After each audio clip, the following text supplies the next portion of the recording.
E a gente vai falar de um setor da economia brasileira que nos últimos anos atraiu muita atenção de todo mundo, efetivamente de todo mundo, de milhões de consumidores, também do poder público, da imprensa, da mídia, já que é um setor que tem muita presença em publicidade na mídia. Estou falando das apostas esportivas, das bets, dessas plataformas que de fato caíram no gosto do brasileiro e da brasileira e que tem, do ponto de vista do negócio em 2026, imagino um ano absolutamente um oceano azul aí por causa da Copa do Mundo.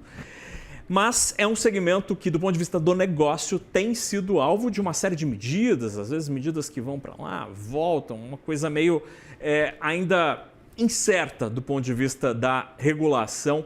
E sobre isso a gente recebe aqui nos estúdios da CNN em São Paulo o CEO da Ana Gaming, Marco Túlio Oliveira.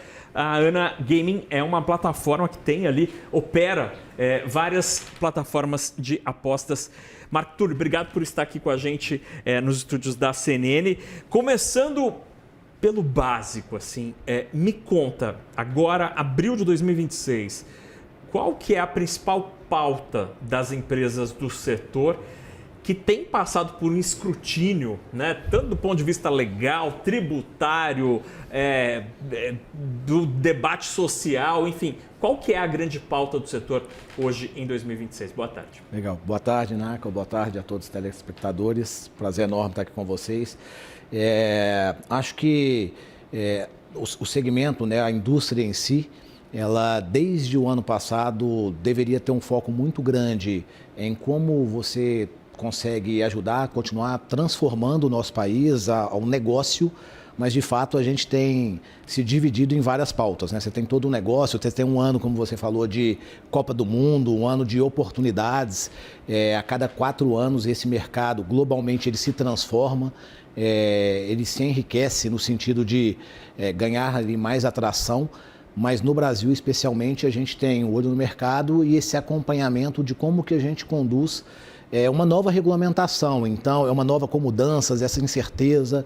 Então, hoje a gente basicamente divide a nossa atenção em construção do negócio, mas também nesse acompanhamento de mudanças sim ou não, de discussão regulatória, de discussão de mercado legal e mercado ilegal. Esse é um tema importante para a indústria, talvez um dos mais importantes desde o ano passado. Como que a gente ajuda a toda a população, aos stakeholders, né, ao governo, a todo mundo a tirar o mercado ilegal que ainda persiste no Brasil. Talvez essa é uma das principais pautas atrelada aí às pautas de negócio. Agora, Marco, quando a gente observa, pelo menos do ponto de vista do regulador, né, do governo, do poder público, um foco absolutamente presente em todo o debate me parece ser a questão arrecadatória. Né? O governo tem muito claramente que o setor tem surgido como sendo uma fonte, uma maquininha de imprimir dinheiro do ponto de vista do tributo para o governo federal, que hoje em dia tem uma situação fiscal difícil e que me pareceu ali ser, entre aspas, fácil, né? Você tira dali, é um setor que está crescendo muito, para o governo é conveniente. Agora, existe uma discussão sobre majoração de alíquotas, isso sempre vai e volta, mas isso, segundo o próprio setor, empurra muita gente para a ilegalidade, para as plataformas não oficiais, que não estão sobre as regras brasileiras. Me fala um pouco deste problema.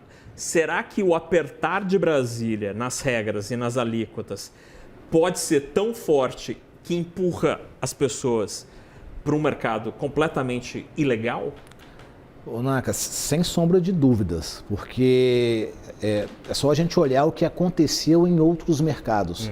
Em outros mercados onde você teve um aperto em termos de arrecadação ou de regulamentação, apesar da gente ter aí talvez uma das melhores regulamentação em termos de construção e de estrutura do mundo, mas quando você apertou, você acaba passando do limite. Então, o que a gente vê no Brasil, e a gente tem uma preocupação enorme com esse tema, por quê? Porque basicamente o operador, ele fez todo um processo para ter o direito de operar por 5 anos. E você começa com uma regra do jogo. E a gente já mudou essa regra do jogo. Até o ano passado, arrecadação, além de todos os impostos corporativos, existia uma arrecadação, por exemplo, de 12% sobre o GGR, que é a receita bruta ali das empresas. Uhum. A gente já elevou ela a 15%, sendo que esse ano é 13%, então você já teve um aperto, ano que vem é 14% e lá na frente 15%. E a gente continua com essa discussão.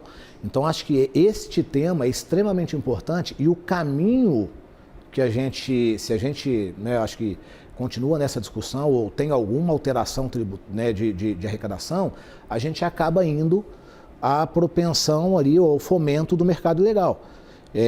Então, acho que por isso que eu falei que um tema é o ilegal, mas como que você trata isso, cuidando desse aperto, para que a gente não permita com o que aconteça no Brasil, o que aconteceu em outros países. E por outro lado, eu acho que tem que olhar essa arrecadação e a indústria como algo que vem ajudando o país. Uhum. O país arrecadou aí, só da arrecadação da contribuição das empresas, 2,5 bi, salvo engano, em janeiro e fevereiro, 2,5 bi de reais. Isso não existia há 2 anos atrás, então é uma arrecadação que sai de zero a esse nível de arrecadação. A gente ainda está falando que tem o imposto sobre o ganho do apostador, porque quem ganha tem imposto de renda, retido, imposto de renda.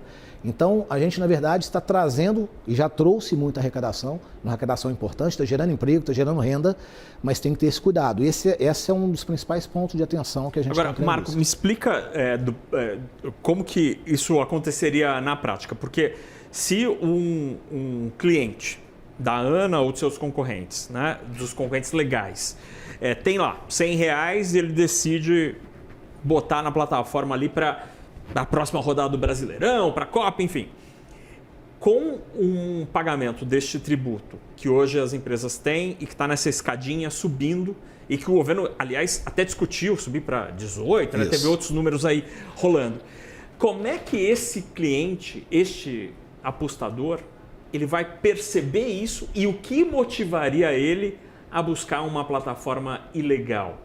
É o quanto de retorno a plataforma oficial consegue após pagar tantos tributos que diminuiria e empurraria esse cara para uma plataforma ilegal? Na verdade, a gente acho que tem que trazer um pouco de o quanto isso vai afetar ou não o P&L, né, o resultado do operador legal. Uhum.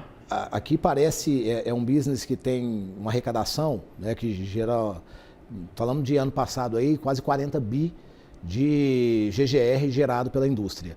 Mas você volta isso, primeiro, com uma carga tributária já elevada. Então, a gente está falando aí de 30% a 40% dessa arrecadação volta aos cofres públicos. E depois você tem uma série de investimentos aqui que vão começar a ser desfeitos. Você tem um custo de compliance e regulação muito alto. Você tem todo o investimento que você tem que fazer para manter essa operação. Todo o investimento que está sendo feito, por exemplo, em esportes, no Brasil nos últimos anos. Então, essa redução, a necessidade de redução de investimentos e a necessidade de redução do business ou do apetite do investidor a operar esse business, vai fazer com que o que a gente já tem, que é uma concorrência ilegal, que ela comece a despontar em relação ao operador regulado. É quase como uma concorrência desleal. Sim. O que a gente tem que pensar é que esse mercado, estima-se que 50% do mercado ainda é um mercado ilegal. Então, só da gente conseguir diminuir isso, a gente está aumentando a arrecadação. Se a gente diminuir a metade, a gente está aumentando 50% a arrecadação. Então, desincentivar o mercado legal é atrair o ilegal. Como que ele vai chegar ao apostador? Ele vai chegar numa odds diferenciada, porque eventualmente eu tenho que subir a odds, porque a margem do negócio, o retorno do negócio, apesar dos limites regulatórios, a gente trabalha abaixo dos limites regulatórios, essa margem você tem que pagar a conta. O governo vai aumentar o tributo, eu tenho que tentar aumentar a margem, ou se não, diminuir o negócio, diminuir o investimento. Então, o incentivo vai ser, primeiro, do desinvestimento do operador legal e que, consequentemente, em se tratando do mercado onde o ilegal ainda é muito grande, a gente está tratando de concorrência desleal e aí preço e uma série de outras coisas. Tá. Aí passa a ser a lógica do mercado tradicional. Marco, nosso tempo infelizmente está terminando, mas eu queria te ouvir sobre um aspecto que acho importante a gente trazer, porque sempre que se fala em aposta esportiva, tem uma série de fatores ali que são positivos, esse apoio ao esporte, por exemplo, o próprio prazer de quem está lá apostando, é um entretenimento, mas existem impactos que são considerados negativos. Então, você tem ali orçamentos familiares que são, às vezes, afetados pela voracidade do jogador, às vezes que tenta ali ficar recuperando seu dinheiro. Uma parte do comércio cita que vê faturamento diminuindo por causa da presença das bets. Eu queria te ouvir sobre estas críticas e esta posição contrária de alguns segmentos da economia. O que o Marco, CEO de uma das plataformas, tem a dizer sobre isso? Legal, Naco. Eu falo sempre que o consumo em excesso de qualquer produto ou serviço faz mal. E aí, óbvio que você tem aí alguns produtos ou serviços com mais propensão e outros com menos. Então, o que a gente tem que fazer é cuidar dessa parcela. Aqui, a gente tem que cuidar dessa indústria da forma que a gente cuida da indústria de bebida. Beber em excesso faz mal. Vai beber e dirigir faz mal. Você pode provocar um acidente. Então, a gente tem que cuidar dessa parcela. Então, a forma como que eu acho que a gente tem que tratar a indústria é entrar junto com a indústria, entender os números e cuidar daquela parcela mínima da população que vai sair do entretenimento e vai ao excesso.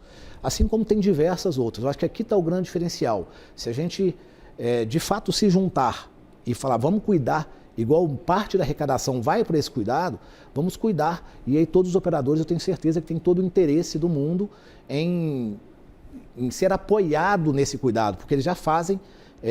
Aqui a gente já tem diversas ações para isso, mas é todo mundo olhar com esse olhar de vamos cuidar dessa parcela, estabelecer ou cuidar ainda mais dos limites que já existem e não chegar ao excesso. Cuidar das apostas como um entretenimento, como tem que ser. É uma indústria de entretenimento, então ela vai concorrer com todas as indústrias de entretenimento, sem sombra de dúvida. Mas é a gente cuidar para que os limites não sejam extrapolados. Em 10 segundos, as plataformas de apostas preditivas te parecem ser um concorrente? É uma boa pergunta, mas em 10 segundos eu diria que assim, conflita com a regulamentação atual no Brasil. Perfeito. A gente conversou com o Marco Túlio Oliveira, CEO da Ana Gaming, uma das plataformas deste mercado absolutamente gigantesco e muito dinâmico aqui no Brasil. Marco, obrigado pela presença e pela entrevista aqui nos estúdios da CNN em São Paulo. Obrigado a vocês, foi um prazer. Boa tarde.